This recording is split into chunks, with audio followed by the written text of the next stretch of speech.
அடுத்தது பேர் இல்லாமல் கேட்குறாரு. அல்லாஹ் மனிதர்களுக்கு 100 ஆண்டுகள் வாழ்நாள் கொடுக்குறான். அவன் செய்த பாவங்களுக்கு 1000 லட்சம் கோடி வருடம் தண்டனை அளிப்பது அல்லாஹ்வின் கருணைக்கு மாற்றமாக தெரிகிறது. இது என்னிடம் ஒரு கிறித்தவர் கேட்ட கேள்வியாகும் அப்படின்னு கேட்குறாரு. என்ன கேட்குறாருன்னா, ஒரு மனுஷன் ஒரு தப்பு செய்கிறான். தப்பு செஞ்சான்னு சொன்னால் சும்மா 60 வருஷம் 50 வருஷம் 80 வருஷம் பூமியில் வாழ போகிறோம். இந்த காலத்தில் ஒருத்தன் ஒரு தப்பு செஞ்சதுக்காக வேண்டி மறுமையில் இறைவன் நரகத்தை கொடுக்குறான். எப்படி கொடுக்குறான்? நிரந்தரமான நரகம். ஒரு தப்பு செஞ்சதுக்காக வேண்டி காலாகால அது சில பேருக்கு அப்படி இருக்குல்ல, சில பேருக்கு நிரந்தர நரகம்ன்ற தண்டனை இருக்குது. அது மாதிரி உள்ளது இறைவனுடைய கருணைக்கு அது மாற்றமாக இருக்கிறது. அதையும் அம்புட்டு காலம் தண்டனை கொஞ்ச நாளைக்கு நரகத்தில் போட்டு அப்படி அழிச்சிட வேண்டியது அப்படிங்கிற கருத்தை வச்சு கேட்குறார். இறைவன் கருணை உள்ளவனாக இருக்கிறான். அப்போ 100 வருஷம்தான் அந்த பூமியில் ஒருத்தன் வாழ்கிறான். கம்மியான காலத்தில் தப்பு செஞ்சதுக்காக வேண்டி கோடான கோடி ஆண்டுகளுக்கு தண்டனை கொடுப்பதுங்கிறது என்ன ஒரு நியாயம்? அது கருணைக்கு மாற்றமாக இருக்குது அப்படின்னு சொல்லி கேட்குறார். இதில் கம்மியான வாழ்நாள் அதிகமான வாழ்நாள் என்று இதை பார்க்கக்கூடாது. அது பார்க்குறது அறிவுடைமை கிடையாது. உலகத்தில் அப்படி கிடையாது. ஒரு மனுஷன் இருக்கான், ஒரே நாளில் போய் 50 பேரை சுட்டு கொண்டு விட்டான். ஒரு நாள் தான் சுட்டு கொண்டாம்பீங்களா? 50 பேரை கூட்டு சுட்டு கொண்டான்னு இருப்பீங்களா?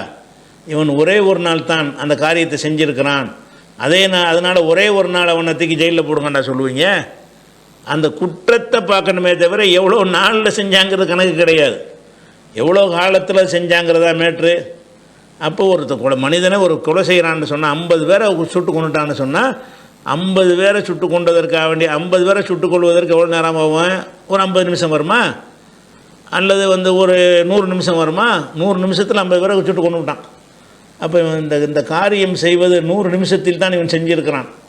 அதனால் 100 நிமிஷம் அளவுக்கு தண்டனை கொடுக்கணும் யாராவது சொல்லுவாங்களா? அந்த குற்றம் நிகழ்வதற்கு எவ்வளோ டைம் எடுத்துக்கொண்டானோ அவ்வளோதான் தண்டனை கொடுக்கணுமோ. கொலை செய்கிறதுக்கு எவ்வளோ டைம் எடுப்பான்? ஒரு ஆளை கத்தியால் எடுத்து கொலை செய்கிறான், அதுக்கு எடுத்துக்கொள்கிற டைம் என்ன? கொஞ்சம் நேரம் தானே, 10 நிமிஷம் ஆகுமா? ஒரு 10 நிமிஷத்தில் கொலை செஞ்சதுக்காக வேண்டி அவனை தூக்கில் போடுவலான்னு கேட்கலாமா? அவனுக்கு ஆயுள் தண்டனை கொடுக்கலாமான்னு கேட்கலாமா? அதில் எவ்வளோ நாளில் செஞ்சாங்கிறது கணக்கில் லாஜிக்கே கிடையாது. உலகத்தில் வேறு எந்த ஒன்றிலையும் அப்படி எடுத்துக்கொள்ள மாட்டாங்க. இந்த தவறை எத்தனை நாளில் அவன் செஞ்சான், எத்தனை நாளில் செஞ்சான், என்ன செஞ்சான்னு பாருங்கள். குற்றத்தை பார்க்கணுமே தவிர அந்த குற்றம் நிகழ்த்துவதற்கு எடுத்துக்கொண்ட டயத்தை பார்ப்பாங்களா? உலகத்தில் யாராச்சும் பார்ப்பாங்களா? அந்த கிறிஸ்தவ நண்பர் விளங்காமல் உங்கள்கிட்ட கேட்குறாரு, 100 வருஷத்தில் என்ன செஞ்சிருவான்? 100 வருஷத்துக்குள்ளே செஞ்சதுக்காக வேண்டி 1000 வருஷம் தண்டனைங்கிற என்ன நியாயம்னு அப்படி கேட்டதை விட 100 வருஷத்தில் அவன் என்ன செஞ்சான் அதைத்தானே பார்க்கணும். அதனால் குற்றத்தின் அளவை பார்த்து தான் தண்டனையெல்லாம் கொடுக்குறாங்க. சரி, அடுத்து என்னென்னு கேட்டால், இப்போ இவனுடைய கருணைக்கு வருவோம். எல்லாத்துக்கும் நிரந்தர நரகமாக வச்சுருக்கான்ல? இல்லை. நிரந்தர நரகம் யாருக்குன்னு கேட்டால், இணை கற்பிக்கிறது, குஃப்ரு, ஷிர்க், அந்த மாதிரியான சில காரியங்களுக்கு தான் நிரந்தரமான நரகம்னு வைத்திருக்கிறான். மற்ற குற்றங்களுக்கெல்லாம் குறிப்பிட்ட காலத்துக்கு தான் வச்சுருக்கிறான். அவன் ஒரு உலகத்தில் உள்ள மனுஷனை என்ன செய்கிறான்னா, இதுக்கு ஆயுள் தண்டனை, இதுக்கு 5 வருஷம் தண்டனை, இதுக்கு 10 வருஷம் தண்டனைன்னு சொல்லி இவன் நிர்ணயிக்கிறான் மனுஷன். அப்போ படைத்த இறைவன் நிர்ணயிக்கலாம்ல, இவன் செஞ்ச இந்த தப்புக்கு ஒரு 100 வருஷம் நரகத்தில் இவனை போடணும், இவன் செஞ்ச தப்பதுக்கு ஒரு 50 வருஷம் போடணும்னு அவன் என்ன செய்வான்? அல்ல நிர்ணயிப்பான். அந்த குற்றத்தை தண்டிக்கிறவன் தான் தீர்மானிப்பான். யார் தண்டிக்கிறவனாக இருக்கிறானோ அவன் தான் இதை எந்த லெவலில் எடுத்துக்கிறான்னு பார்ப்பான். அதனால் எத்தனை பேருக்கு அந்த குற்றத்தின் அளவுக்கு தண்டனை கொடுக்கப்பட்டு விட்டு பிறகு அவங்க ரிவர்ஸ் எங்கே வந்துடுறாங்க? சொர்க்கத்துக்கு வந்துடுறாங்க. எந்த அளவுக்குன்னா, கடுகளவு ஈமான் இருந்தால் கூட கடைசி அவன் சொர்க்கத்துக்கு வந்துடுறான். நிரந்தரமாக அவன் நரகத்தில் கிடக்கிறது கிடையாது. அது போக அதை விட முக்கியமான விஷயம் என்னென்னு கேட்டால், மன்னித்தல்ங்கிற ஒரு விஷயம் இருக்குல்ல. மன்னித்தல்ங்கிறது உலகத்தில் கிடையவே கிடையாது.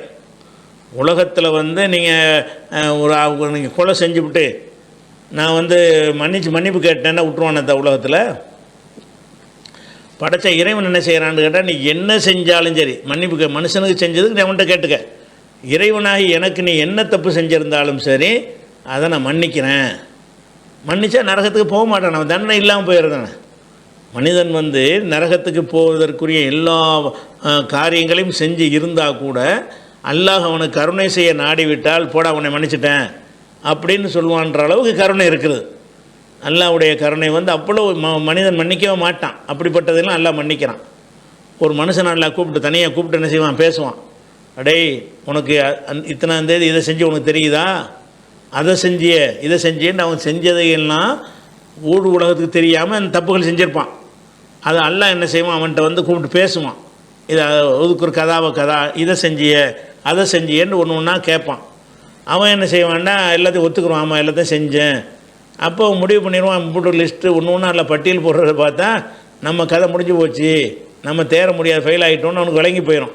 அப்போ அல்லாஹ் என்ன செய்வான்னு கேட்டால், அடியான கவலைப்படாத, இதையெல்லாம் நீ செய்யும் பொழுது மனிதனுடைய கண்களை விட்டு அன்றைக்கு நான் மறைத்து விட்டேன், இன்றைக்கு அதை நான் மன்னித்து விட்டேன்னு ஓடுன்றான். உலகம் சொல்லிவிட்டு போடா சொர்க்கத்துக்கு அப்படின்றான். அப்போ இறைவன் வந்து நரகத்தில் போடுவதை தவிர்ப்பதற்குரிய வாசலை அதிகமாக திறந்து வச்சுருக்கிறான். நரகத்தில் போடுறதுக்குரிய வாசலை வந்து மன்னிப்பின் மூலமாக நரகத்தை தவிர்க்கிறான். அதே மாதிரி வந்து சில தவறுகளை செஞ்சுட்டு சில நன்மைகள் செஞ்சான்னு வைங்க, அதுக்காக வேண்டிய அந்த தன்னுடைய அளவு வந்து என்ன செய்கிறது, குறைகிறது. அப்படியும் ஒரு வேலையை எல்லாம் என்ன செய்கிறான். அதுபோக சிலரை வந்து பரிந்துரை மூலமாக அல்லாஹ் என்ன செய்வான், ஏன்ப்பா உங்கள் அண்ணன் தான் நரகத்தில் கிடக்கிறானே, நீ என்கிட்ட வந்து சிபாரிசு பண்ணுன்னு கேட்பான். நம்ம போய் சிபாரிசு பண்ணோன்னு என்ன செய்வான், அதுக்கு விடுதலை செய்வான். அவனாவே முடிவெடுத்து கொண்டு யாரை நரகத்திலிருந்து விடுவிக்க வேண்டும் என்று முடிவெடுக்கிறானோ அவனுக்காக வேண்டி நீ சிபாரிசு பண்ண மாட்டியான்னு கேட்குறான். அதன்படி நம்மளை சிபாரிசு பண்ண வச்சு சிலரை கொண்டே வெளியேற்றுறான். ஆக கடைசியில் ஒரு கடுகளவுக்கு ஈமான் இருக்கிறவங்க கூட நரகத்தில் இல்லாத அளவுக்கு அப்படி சுத்தமாக எல்லாம் அடைஞ்சிடறான், நரகத்திலேருந்து விடுவிச்சிட்றான். அதனால் வந்து கருணை தான். அது யாருக்கு எல்லாம் வந்து நிரந்தரமாக ஆக்கியிருக்கான்னு கேட்டால், இவ்வளவும் செஞ்ச இறைவனை இல்லைங்கிற இறைவன் பார்வையில் மனிதன் செய்கிற குற்றத்தில் அதான் பெருசு. அவன் பார்வையில்னு பார்க்கணும். படைச்சவனுக்கு தான் தெரியும். நீங்கள் ஒன்றும் படைக்கல, உங்களுக்கு வழங்காது, என்ன புரிஞ்சுக்கிற இயலாது. அல்லாஹ் தான் மனிதனை படைச்சிருக்கிறான், ஒன்றும் இல்லாமல் இருந்தான்.